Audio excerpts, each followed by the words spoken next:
almost there. What does a Harley Street specialist know about my health? Listen, Holmes. Dr. Moore Agar insists you have a complete rest if you wish to avoid an absolute breakdown. The sea air will do you the world of good. You should have travelled alone, Watson. Nonsense. We're on holiday.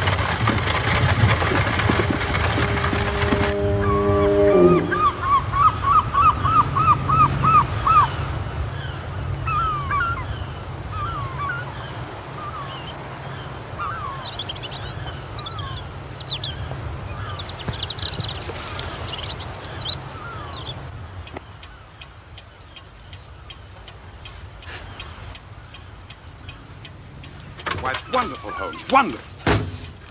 The views are spectacular. We're overlooking the most dangerous piece of coastline in the country. Your friend is a natural historian, I presume. An old acquaintance from my college days.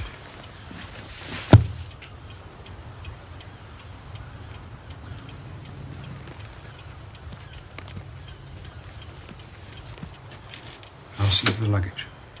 Thank you.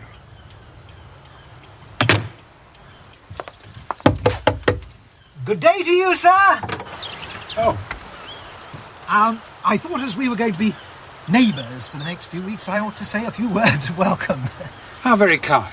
And, of course, I've long wanted to meet Mr. Sherlock Holmes. It is indeed a pleasure, sir. Thank you, but I'm Dr. John Watson. Oh. Come in. This is my good friend, Sherlock Holmes. 1,000 apologies, I should have realised. Do come in, Mr. Rounding.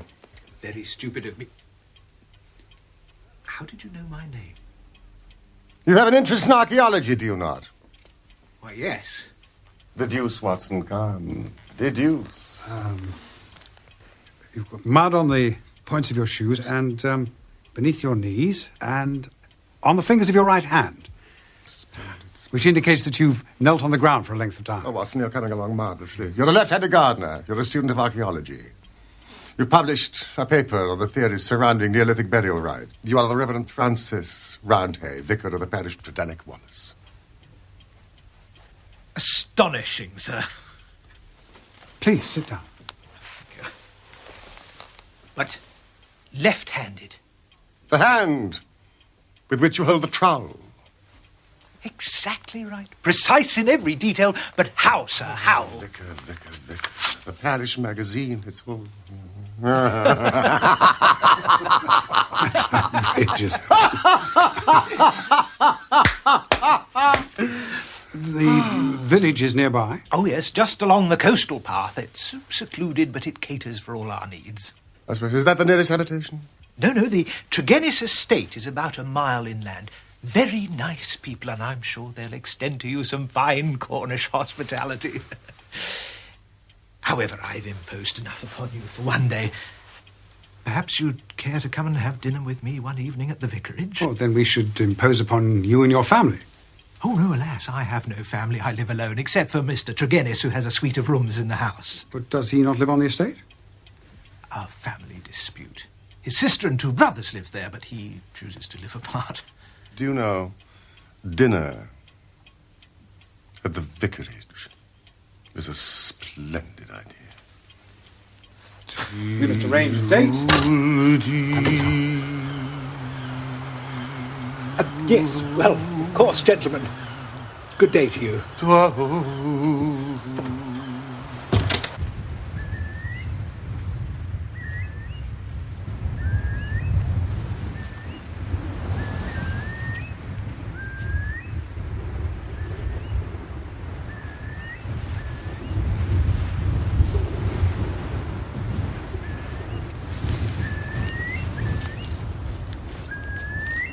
Good morning.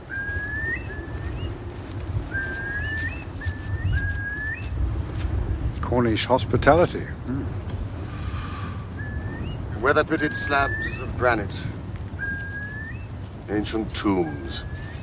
Scattered throughout the length and breadth of this peninsula. Like the sea. I suppose death is always with us.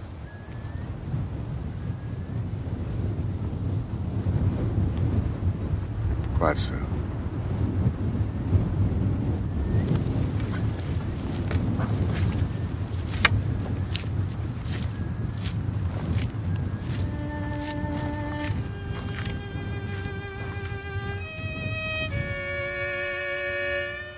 Quite often during those days in Cornwall, Holmes would strike out alone. The mystery and glamour of the place, with its sinister atmosphere of forgotten nations, appealed to the imagination of my friend. He spent much of his time in long walks and solitary meditation.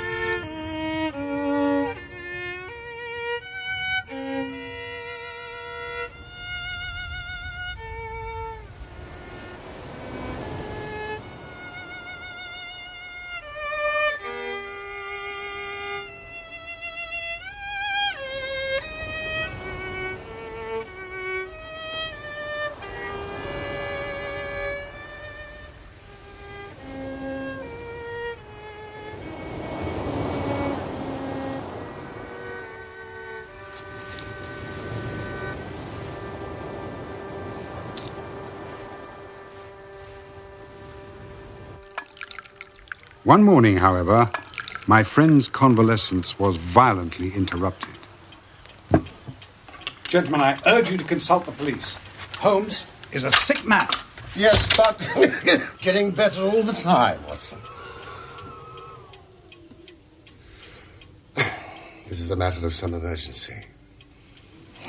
Mr. Holmes, we can only regard it as a special providence that you should chance to be here at this time, for in all England you are the one man we truly need. I've tried to explain to Mr. Tregennis and Mr. Roundhay that you're in convalescence. Yes, I'm sure they'll be very sympathetic. Please sit down. Thank you. The fact is, as I've explained to Dr. Watson, the most extraordinary and tragic affair has occurred here during the night. You have my full attention. Perhaps I'd better say a few words first. This is Mr. Tregennis, of whom I spoke. Now, Mr. Tregennis spent last night in the company of his brother George and Owen and his sister Brenda at their house at Tredannick Water. He left them playing cards around the dining table in excellent health and spirits. But on his return this morning, he discovered a truly bizarre state of affairs. All three, both alive and dead, retained upon their faces an expression of utmost horror. Death. A convulsion of terror. It was dreadful to look upon. Was there any sign of anyone else in the house? Only Mrs. Porter, cook and housekeeper. She'd slept deeply and heard no sound in the night. Is anything missing? Disarranged? Nothing, Mr. Holmes.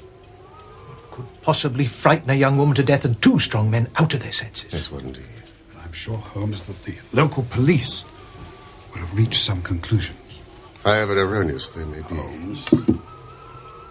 Think. Tell me about last night, Mr. Tregennis. Well, Mr. Holmes, I supped there, as the vicar has said. My elder brother George proposed a game of whist afterwards. Or 10:15 when I moved to go. Who let you out? Mrs. Porter had gone to bed, so I let myself out. The window of the room in which they sat was closed, but the blind was not drawn down. There was no change in door or window this morning, nor any reason to think that any stranger had been to the house. Yet there they sat, driven clean mad with terror. I'll never get sight of that room out of my mind as long as I live. Yes, the facts are most remarkable. Mr. Tregennis, do you have any theory of your own which might account for them? It is devilish. Devilish, Mr. Holmes. It is not of this world. Well, if the matter is beyond humanity, it is certainly beyond me. I trust so, Holmes.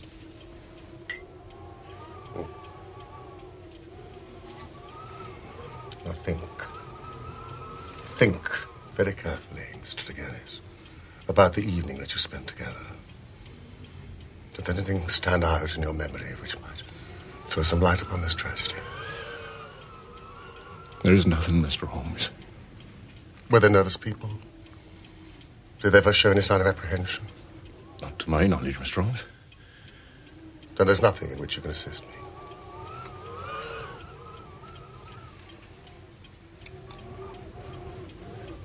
There is one thing occurs to me. As I sat at table, my back was to the window. And my brother George, he being my partner at cards, was facing it. I saw him once look hard over my shoulder. So I turned round and looked also. The blind was up, and the window shut. But I could just make out the bougies on the lawn. It seemed to me for a moment that I saw something moving among them. Couldn't even say if it were man or animal. But I just thought I saw something there. Did you not investigate? The matter passed as unimportant. Did you have any premonition of evil? None that I was aware of. How did you hear the terrible news so early this morning? I'm an early riser. Generally take a walk before breakfast. This morning I'd hardly started when Dr. Richards overtook me in his carriage. Mr. Tregennis, I've just had an urgent message from your sister's house. What's happened? I'm not quite sure, sir, but you'd better come with me.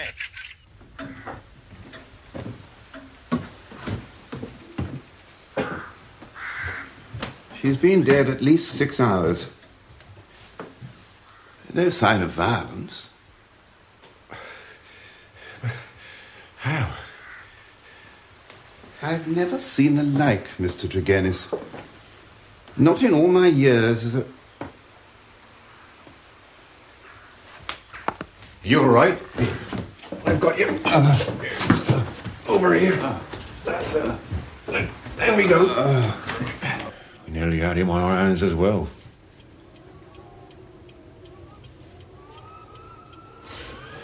Where are you going, Holmes? Titanic water without delay. With your permission, Mr. Holmes, I'll go on ahead. Thank you, Vicar. Quickly, otherwise we'll be there before you. Holmes, I must protest. Save your protestations for later, Watson.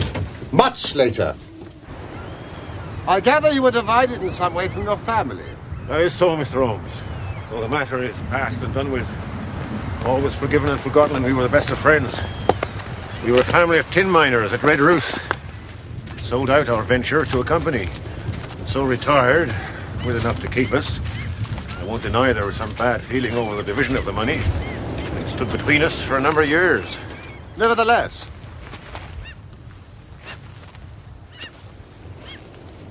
you decided not to leave Cornwall. I suppose I entertained some hopes of returning home one day. Holmes!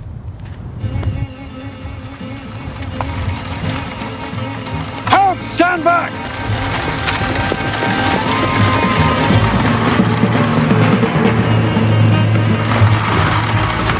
My brothers.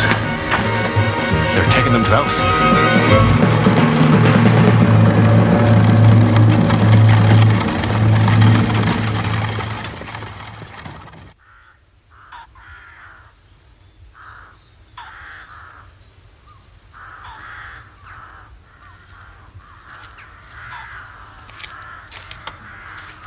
Lovely house, Mr. Tregennis. It's a very sad house. This is the window through which you saw the shadowy form. Approximately what distance was it from the glass? I should say not less than 10 feet. But I guess about here. There's no sign of a forced entry. Then the window, of course, would have remained locked. My sister made sure of that. Even in Cornwall. So dreadfully sorry. It's quite all right, Mr. Holmes. An accident.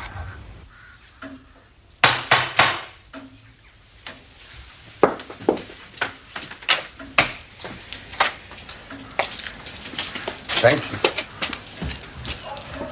Could you let Mrs. Porter know I'm back?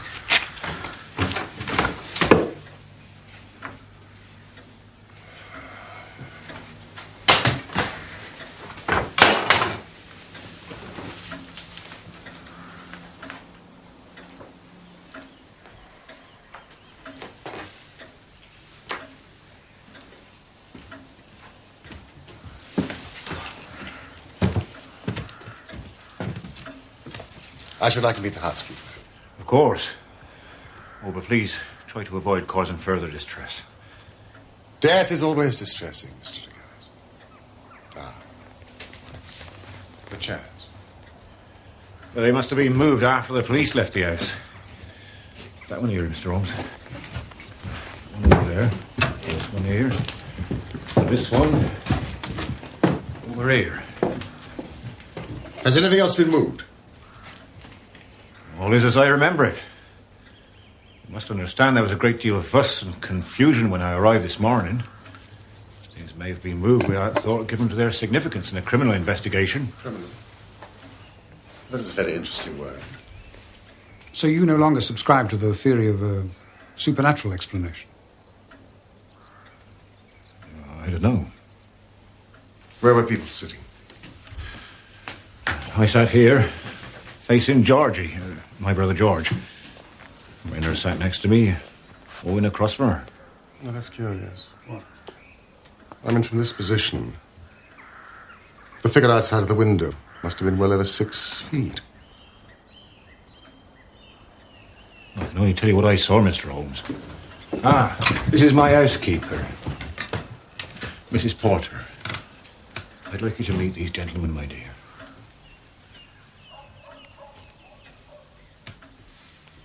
She was so beautiful. So beautiful. She is still very upset. We're all very upset, Mr. Roundhay. Come and sit down. I'll not stay in this house one moment longer than I have to, sir. I shall rejoin my family in St. Ives. But you're part of our family. The family Tregennis is dead, sir. Dead or as good as. I'm still alive. Mrs. Porter.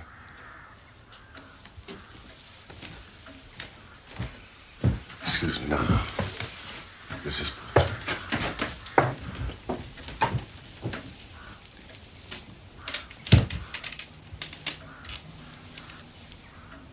My name is Sherlock Holmes, and I'd like you to tell me all that you know. Mr. Holmes is a detective. He's going to try and find out what happened to Brenda. Don't you worry. Please, leave nothing out. I can tell you very little, Mr. Holmes.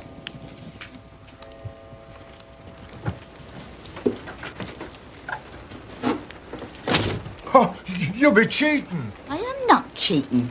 Owen, will you tell your dear sister to play by the rules? Oh, she's your sister, too. Ah. You tell her. But she's on your side. It's rather late, and I do have to get back to the vicarage.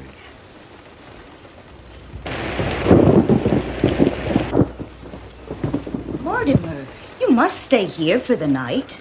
Oh, please say you will. Well, don't force him to stay if he doesn't want to, Brenda. Oh, really? I thought we'd put an end to our squabbling. Mortimer is just as much my brother as you and Georgie. Don't worry, dear brother. I know where I'm not welcome. And why visit us at all? You disowned us.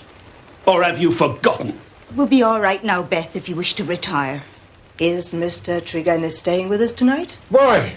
Do you also object to my presence, Mrs. Porter? Mortimer! I want to know, should I air your room, sir?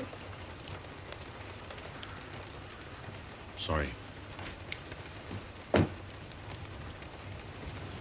Thank you, Beth. That'll be quite all right. Mr. Tregennis will not be staying. Very good, Miss Brenda. Is it customary to have a fire in the room at this time of year? It was a cold and damp night, Mr. Holmes. Well, I must say, I thought it was rather humid. I suffer with a mild blood disorder. Feel the cold on even warm nights. I know how you feel. Now, Mrs. Porter, was the door to this room closed when you entered this morning? Oh, certainly, sir. You nightingale, as they sing in the valley below, as they sing in...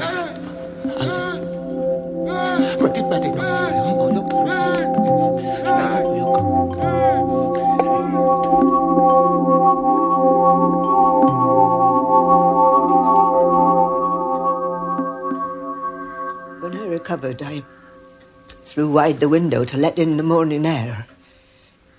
Then I ran down to the lane and sent a farm lad for the doctor. And the rest I think you know, sir.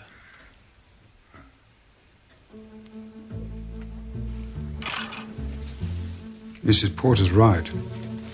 She's very beautiful. Yes, but something's missing. Tregennis is lying about a mild blood disorder. I'll stake my reputation on that. Huh? We'll see.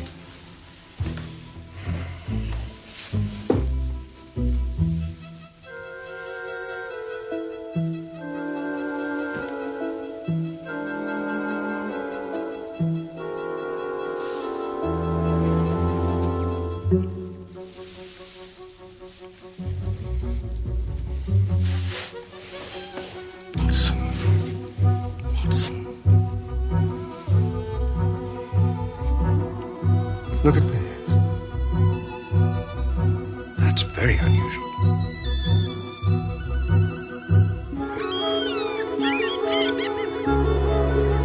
It won't do! It won't do! 3 people grievously stricken by some conscious or unconscious human agency. Now, when exactly did this event occur? They'd finished playing cards. It was past their usual hour for bed. Apparently the chairs had not been pulled back from the table. Well, it must have been only moments after Tregennis left the house. Exactly. You're conscious, of course, I managed to obtain a clearer impress of his foot. Yes, I guess something of the sort.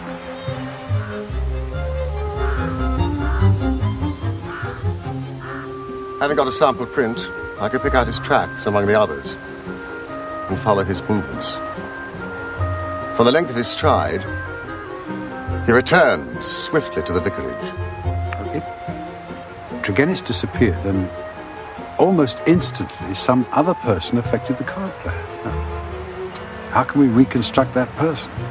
But is there any evidence, really, Watson, that anyone did creep up to that window?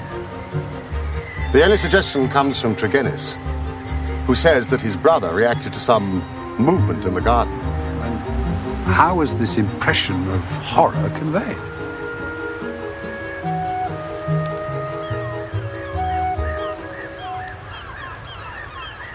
You're Mr. Sherlock Holmes, the detective. And you are Dr. Leon Sterndale, the great lion hunter and famous African explorer. Have you made any progress? Some. The county police are utterly at fault. Tell me what you know about the fate of the Tregennis family. What is your interest, Dr. Sterndale?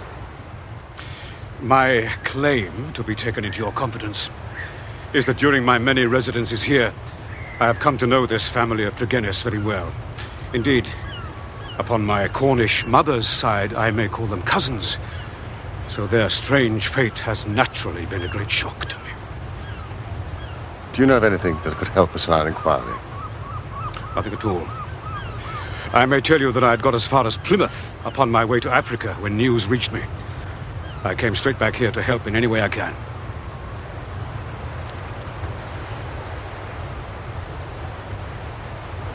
Did you lose your boat? I will take the next. That is friendship indeed. I tell you, they were relatives. Did your baggage go on with the boat? Some of it. Most of it remained in the hotel. Well, surely this event could not have found its way into the Plymouth morning papers. No, sir. I received a telegram. From whom? You are very inquisitive, Mr. Holmes. It is my business. The vicar, Mr. Roundhay, sent it, recalling me to Tredannick Wallace. I see. May I ask if your suspicions point in any particular direction? Well, I can hardly answer that. Then I'm wasting my time.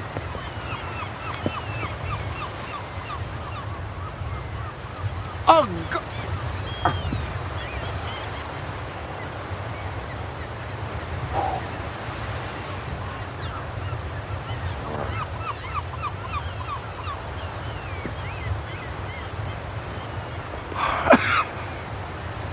To work the brain without sufficient material is like racing an engine. It cracks itself to pieces.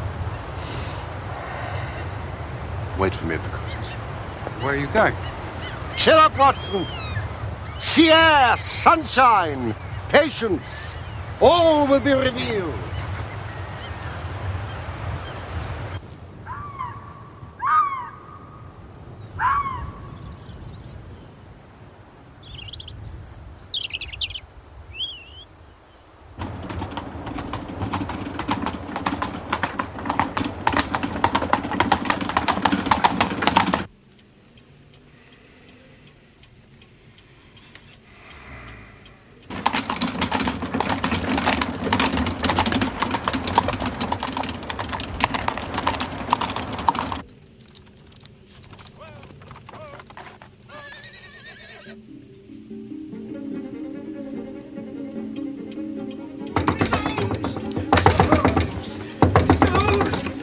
Mr. Holmes! We are devil-ridden, Mr. Holmes!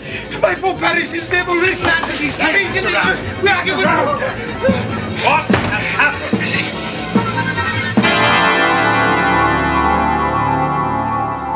Dead about 3 hours, I'd say. Same symptoms exactly as Brenda Tregennis. Limbs convulsed, fingers contorted, as though he died from a very paroxysm of fear.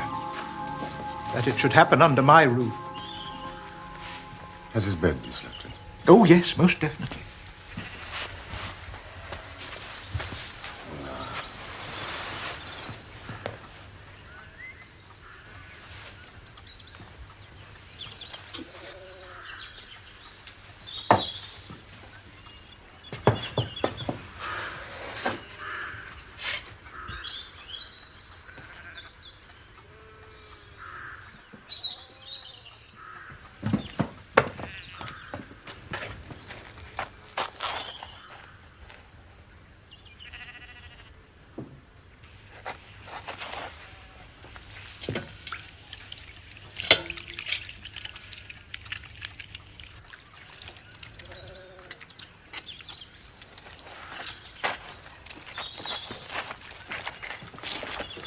Who opened this window?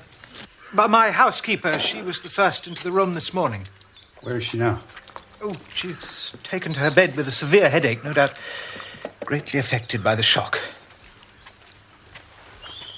I am most terribly sorry to inconvenience you in this way. I know you both came to these parts to rest, but... That isn't easy with Holmes around. He likes nothing better than to sink his teeth into a problem of this sort. But 2 deaths, Dr. Watson, in the space of 2 days. This is the work of the devil. Make no mistake. Put your faith in the known and tangible, Mr. Roundhay.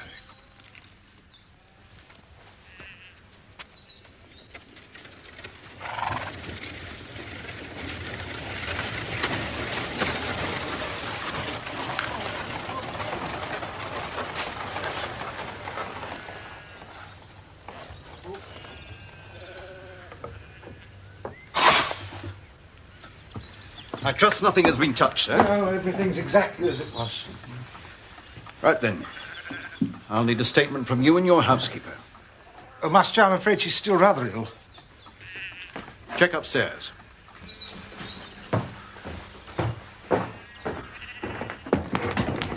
Oh,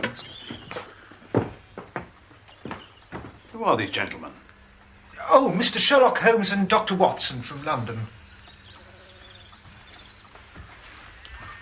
I've heard of you, Mr. Holmes. I'd appreciate it if you would lead this inquiry to the official police. As you wish. I do, sir.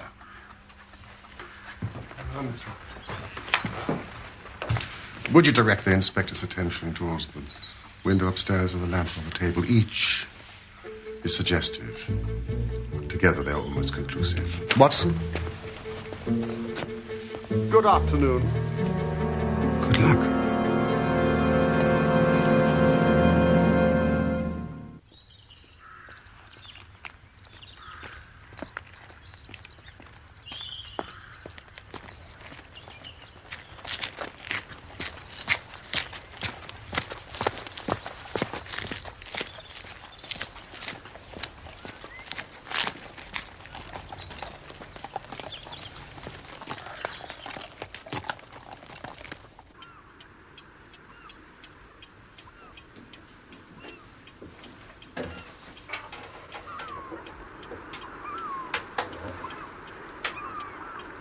earth are you doing?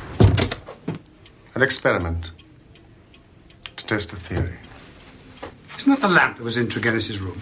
Yes, I know. Oh, I see you've bought an identical one. I purchased it from a delightful little shop in the village. That's where you've been all afternoon. There is a single point of resemblance in the reports that we've heard. Now, this concerns the effect on the atmosphere of the room upon those who first entered it. First, Dr. Richards, then Mrs. Porter. And Roundhay's housekeeper was taken ill this morning. In each case, there is a combustion going on in the room. In the first case, a fire. In the second, a lamp. Now, the fire perhaps was necessary, but the lamp was lit when it was already broad daylight. A comparison of the oil consumed in this and Tregennis's lamp proves that point. But why? Something was burned, producing an atmosphere, causing a strange toxic effect. In the first instance, that of the Tregennis family, a substance was placed in the fire, and the fire would carry the fumes to some extent up the chimney. Only Brenda Tregennis, who was closest to the fire, was killed. Her brothers were exhibiting that lunacy which is evident to the first effect of the drug. The other case, of course, the result was complete. So it's a poison which works by combustion. Yeah. Now, the obvious place to look was the smoke guard of the lamp in Tregennis's room. There, sure enough, I perceived a number of flaky ashes, and round the edges a fringe of brownish powder which had not yet been consumed. Half of this I took, the other half I left for the police. We will see if we can reproduce the same effect with our own lamp. Oh, no, Holmes. That's insane. I cannot force you to stay, but I mean to have the answer. Of course I shall stay. I thought I knew my Watson. Would you open the door, please?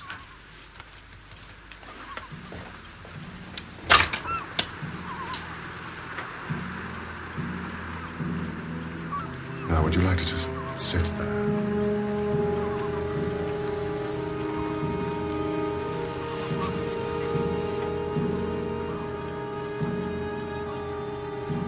Are you ready?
Can you hear me? John! Thank God you're all right. That was a stupid and dangerous thing to do. We could have been killed. Oh, it was an unjustified experiment even for myself. Doubly so for a friend. I really am extremely sorry.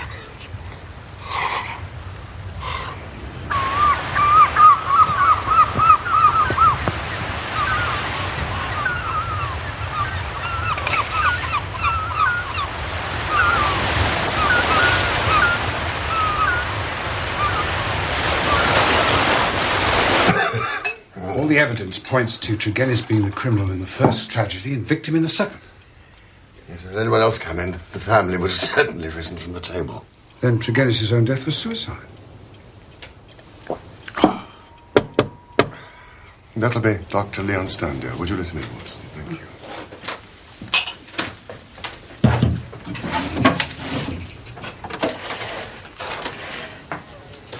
Please, come in, Dr. Sterndale. Seems you're expected. I had your note about an hour ago. But let me state directly, I don't take kindly to being summoned by anybody. I thought I'd better discuss the matter here. No risk of eavesdropping. I fail to see, sir, what you can have to speak about, which affects me personally in the most intimate fashion. The killing of Mortimer Tregennis. I've lived so long among savages and beyond the law that I've got into the way of being a law unto myself. You would do well, Mr. Holmes, to remember that, for I have no desire to do you an injury. Nor are you, Dr. Sterndale. But surely the clearest proof of it is that, knowing what I know, that I've sent for you and not for the police. If this is a bluff upon your part, sir, you have chosen the wrong man for your experiment. No, the bluff is upon your side, not upon mine. Now, I will tell you the facts upon which my conclusions are based. Of your return from Plymouth and allowing much of your property to go on to Africa, I shall say nothing except that it informed me that you were one of the factors which had to be taken into account in the reconstructing of this drama. This telegram from the hotel confirms what you told me. Now, when we last met, you asked me whom I suspected, and I refused to answer you. Then you departed. But you didn't go home. Oh, no, Dr. Sterndale. You went to the vicarage. And you waited there for some time. How do you know that? I followed you. I saw no one. That is what you may expect to see when I follow you. You spent a restless night. You made certain plans. And then in the early hours, you proceeded to put them into action. You returned to the vicarage. You collected some distinctive red gravel from the cliff path.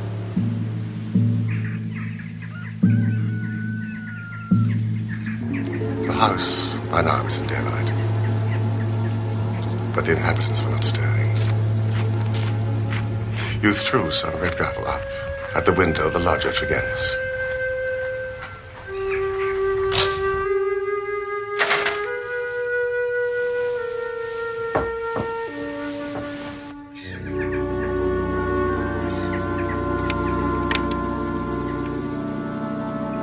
Sterndale! I must speak with you urgently. This hour? The doors are locked. The housekeeper has the keys. It is of the utmost importance!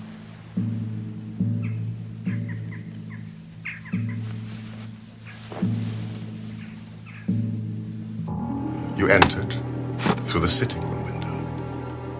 You had an interview, a short one, and you walked up and down the room.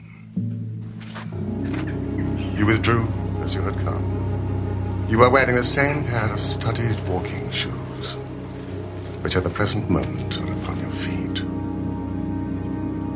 And Mortimer Tregennis was dead.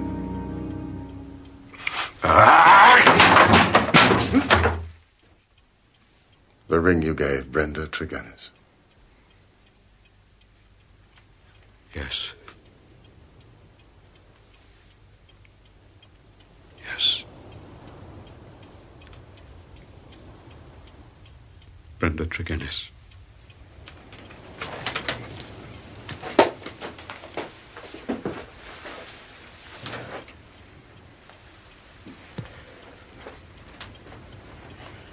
For years I loved her. For years she loved me. That is the secret of the Cornish seclusion which people so marveled at. It brought me close to the one person on this earth who was dear to me.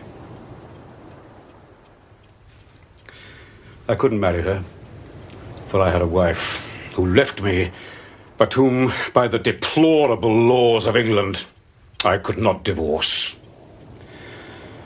For years, Brenda waited. For years, I waited.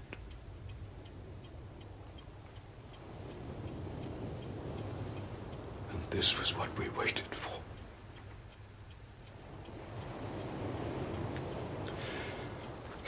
Roundhay knew. He was in our confidence, hence his telegram to me at Plymouth. What was my baggage, or Africa, to me, when I learned that such a fate had befallen my darling? There you have the missing clue to my actions, Mr. Holmes.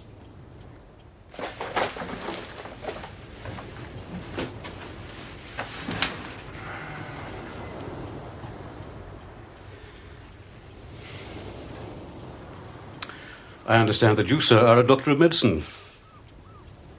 Have you ever heard of radix pedis diaboli? Devil's foot root. No, I can't say that I have. Uh-huh. Well, it is no reflection upon your professional knowledge. For I believe that, save for one sample in a laboratory in Buda, there is no other specimen in Europe. It is used as an ordeal poison by the medicine men in certain districts of West Africa. And it is kept as a secret by them. You already know so much, Mr. Holmes. It is clearly to my interest that you should know all. I've already explained the relationship in which I stood to the Tregennis family. There had been a quarrel about money which estranged this man, Mortimer. A sly, subtle, scheming man. But for Brenda's sake, I was friendly with her brother. One day, a few weeks ago, he came to my cottage, and I showed him some of my African curiosities. Among other things, I exhibited the devil's foot. Poison, you say? Fascinating. You wouldn't think so if you were to try it. The smallest amount could be fatal. In this powder form, it reacts instantaneously when burned. It stimulates those brain centers which control the emotion of fear. Madness, or death, is the fate of the unfortunate native who is subjected to the ordeal by the priest of his tribe. Can he be detected? Not by European science. A few days later, my cottage was broken into. But since nothing seemed to have been taken, I gave the matter no heed, until Mr. Roundhay's telegram arrived at Plymouth. This villain, Mortimer, had thought that I would be at sea before news reached me, and that I should be lost for years in Africa. But of course I returned immediately, and I could not hear the details without being assured that it was my poison which had been used, and that Mortimer Tregennis himself was the murderer. My soul cried out for revenge.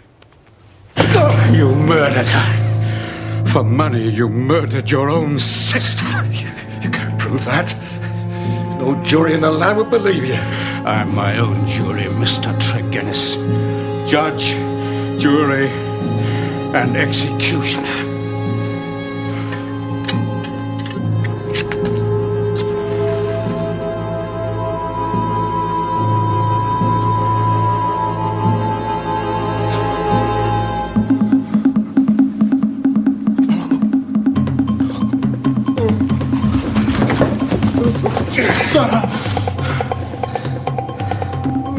I lit the lamp. I put the powder above it.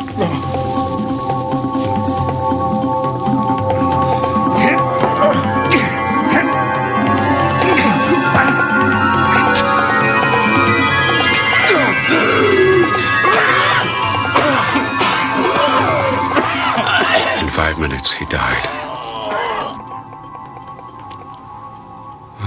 How he died. But my heart was flint.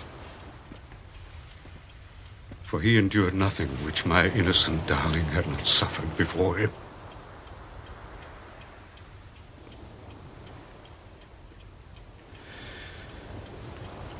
You can take what steps you like, Mr. Holmes. But there can be no man living who fears death less than I do now.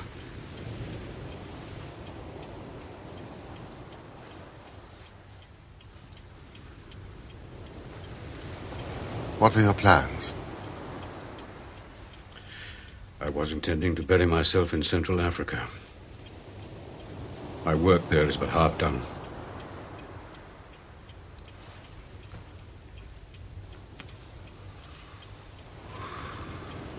Go and do the other half. I, for one, am not prepared to stop you.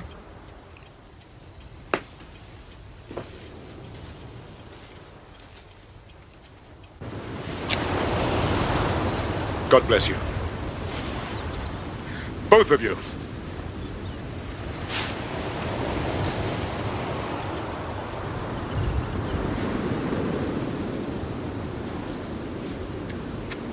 Not for the first time, Holmes.